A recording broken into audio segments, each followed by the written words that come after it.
Hello everyone, welcome to our YouTube channel PRT Pathshala. आज का हमारा टॉपिक है संज्ञा। स्टार्ट करते हैं।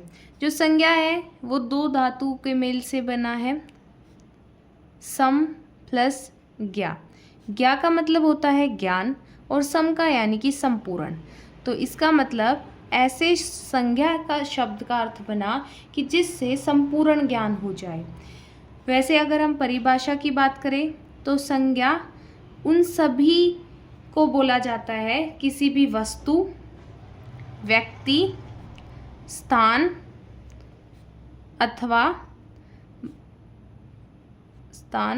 अथवा भाव के नाम को संज्ञा कहते हैं।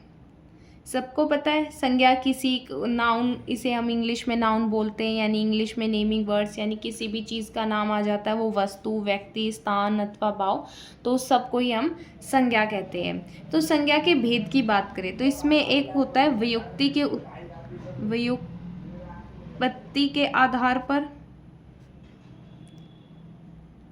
और एक होता है हमारा अर्थ के आधार पर। आपको जब क्वेश्चन आएगा तो उसमें आपको ध्यान से देखना है कि किसके आधार पर संज्ञा के भेद पूछे गए हैं। अगर व्युत्पत्ति के आधार पर पूछा जाएगा तो संज्ञा के 3 ही भेद माने गए हैं, जो कि हैं हमारे व्यक्तिवाचक, जातिवाचक और भाववाचक। जबकि अर्थ के आधार पर संज्ञा के कुल भेद हो जाते 5। इसमें जो जाति के अंतर्गत 2 आते हैं उनको भी एक अलग अलग तरीके से काउंट कर लिया जाता है, द्रव्यवाचक, और 5th हो गया हमारा 5वां यानी कि समूहवाचक। अब इन्हें डिटेल में देखते हैं। तो सबसे पहले बात आ जाती है व्यक्तिवाचक। व्यक्तिवाचक से ही पता चल रहा है जब किसी विशेष व्यक्ति का नाम, विशेष वस्तु, व्यक्ति, स्थान आदि का बोध होता है तो व्यक्तिवाचक संज्ञा होते हैं। तो इसमें कौन कौन से शब्द आ जाते हैं? व्यक्तिवाचक में किन किन चीज़ों के नाम आ जाते हैं? जैसे व्यक्तियों के नाम, व्यक्तियों के नाम में आ जाएगा हमारा रोहन, मोहन, राम, श्याम, जो भी आते हैं। फिर इसमें दिशाओं के नाम, हमारी उत्तर, पश्चिम, दक्षिण, ये सब दिशाओं के नाम आ जाते हैं। फिर आते हैं पत्र पत्रिकाओं के नाम, समाचार पत्र, हिंदुस्तान वगैरह, ये सब। सड़क, दुकानों के नाम, और पुस्तकों के नाम, रामायण, गीता, कुरान, ये सब आ जाते हैं। धार्मिक पुस्तकें, त्योहारों का नाम, होली, दिवाली, दशहरा, ये सब आ जाते हैं। फिर नदियों के नाम, पर्वतों के नाम, देशों के नाम और राज्यों के नाम, ये सब भी किस में शामिल हो जाते हैं? हमारे व्यक्तिवाचक संज्ञा में।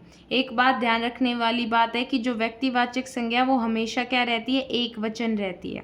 क्या होती है? एक वचन रहती है। दूसरा है, इसको हम आगे भी देखेंगे इस कॉन्सेप्ट को। दूसरा है जातिवाचक संज्ञा। जातिवाचक संज्ञा से क्या होता है? जिसमें संपूर्ण जाति का बोध होता है। जैसे कि अगर हम आम की बात करें तो आम क्या है? एक विशेष फल है, लेकिन कौन सा आम?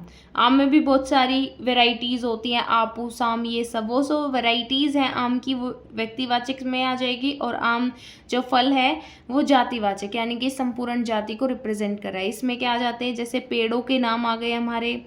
फिर आते हैं काम काज यानी व्यवसाय भी आते हैं, जैसे अध्यापक, दर्जी। फिर स्थान के नाम आ जाते हैं, जैसे चौराहा, गली, रोड, मैदान। पद आ जाते हैं, राष्ट्रपति, प्रधानमंत्री, मुख्यमंत्री। फिर नदी, पर्वत, ये जो भी कॉमन चीज़ें होती हैं वो सब आ जाते हैं। और झरना, बाद, मनुष्य, पक्षी, कुत्ता, ये जो भी संपूर्ण जाति का बोध कराने वाले शब्द होते हैं वो जातिवाचक संज्ञा के अंतर्गत आते हैं। फिर बात करते हैं इसी के अंदर जो हमने 2 पढ़े, द्रव्य और समूहवाचक। द्रव्य में क्या होता है कि जो भी द्रव्यवाचक, द्रव्य या पदार्थ को संबोधित करते हैं वो द्रव्यवाचक संज्ञा में, जिनको हम नाप तोल सकते हैं। जैसे धातु या खनिजों के नाम, धातु आ जाते हैं, खनिज आ जाते हैं, सोना, चांदी, ये सब द्रव्य में आते हैं। खाने पीने की वस्तुएं जैसे दही, तेल, घी, ये सब भी क्या है? द्रव्यवाचक संज्ञा में आते हैं। ये हमेशा किस में रहते हैं? ये प्राय ही हमेशा ही बहुवचन में रहते हैं। ठीक है। अब चौथा है हमारा समूहवाचक। समूहवाचक में समूह का बोध होता है, जैसे झुंड, गुच्छा, काफिला, कक्षा, परिवार, परिवार भी क्या समूहवाचक, क्योंकि इसमें परिवार में क्या होते हैं, सदस्य होते हैं, रहते हैं। सेना, दल, ये सब हमारे किस में आ जाते हैं, समूहवाचक में। समूहवाचक में दो चीज़ों में हमें आगे विभाजित कर सकते हैं अगर देखेंगे तो। एक होता है हमारा व्यक्तियों का समूह, व्यक्तियों के समूह में जो भी हमें टीम वगैरह बनाते हैं, खिलाड़ियों की टीम होती है, संसार है, नगरी है, सभा है। और एक होता है हमारा वस्तुओं का समय, वस्तु का समय हो जाता है जैसे गुच्छा, ढेर, कुंज, पुस्तकालय। पुस्तकालय क्या होता है, जहाँ पे पुस्तकों का समूह होता है। पुस्तकालय होता है गट्ठर, गट्ठी, बंडल, दर्जन, ये सब चीज़ें आ जाती हैं। अब हम 5वें पर बढ़ते हैं। हमारा कौन सा बच गया, भाववाचक संज्ञा। भाववाचक संज्ञा में क्या होता है, जो भी एब्स्ट्रैक्ट चीज़ें होती हैं, यानी अमूर्त होते हैं, गुण, दोष, अवस्था, इन सबको दिखाने के लिए, दर्शाने के लिए जिन शब्दों का प्रयोग करते हैं वो भाववाचक संज्ञा के अंतर्गत आते हैं। इनका बहुवचन नहीं होता है, ये प्राय ही हमेशा ही एक वचन में रहते हैं। अब भाववाचक संज्ञा के लिए यहाँ से क्वेश्चन आता है, आपको भाववाचक संज्ञा बनानी होती है तो कैसे बनाते हैं। इसके होते हैं पांच तरीके से हम भाववाचक संज्ञा बना सकते हैं। ये क्वेश्चन भी कई बार पूछा गया है। सबसे पहले हम देखते हैं जातिवाचक से भाववाचक बनाना, यानी कि जातिवाचक से हम क्या बना रहे, भाववाचक। इन पांचों में ही भाववाचक संज्ञा बनाएंगे। पहले जातिवाचक संज्ञा से, जैसे कि लड़का है तो लड़का का भाववाचक संज्ञा क्या बनाएंगे, लड़कपन। ठीक है। ऐसे ही शिशु का शैशव, राष्ट्र का राष्ट्रीयता, नारी का नारीत्व, पशु का पशुता, सेवक का सेवा, मित्र का मित्रता। ये बहुत सारे एग्जाम्पल हैं, एक दो और लिख लेते हैं, जैसे दास का दासता। ठीक है। दूसरा होता है, यहाँ पे हम बात करें सर्वनाम से बनाना। अब सर्वनाम क्या होते हैं वो भी हम डिटेल में देखेंगे। वैसे सबको पता है संज्ञा के स्थान पर प्रयुक्त होने वाले शब्दों को सर्वनाम कहते हैं। एग्जाम्पल के लिए जैसे कि अपना, तो अपना का भाववाचक संज्ञा बनाएंगे तो क्या हो जाएंगे, अपनापन। अहं का अहंकार, स्व का स्वत्व, निज का निजत्व, पराया का परायापन और मम का ममत्व। ठीक है। आगे बात करते हैं। फिर हम क्रिया से बना सकते हैं। अब क्रिया क्या होता है, जैसे चुनना, जीतना, खेलना। तो इनका बन जाता है, जैसे खेलना का भाववाचक बनाएंगे तो क्या होगा, खेलना, खेल का खेल। जीतना, जीतना के क्या हो जाएगा, जीत।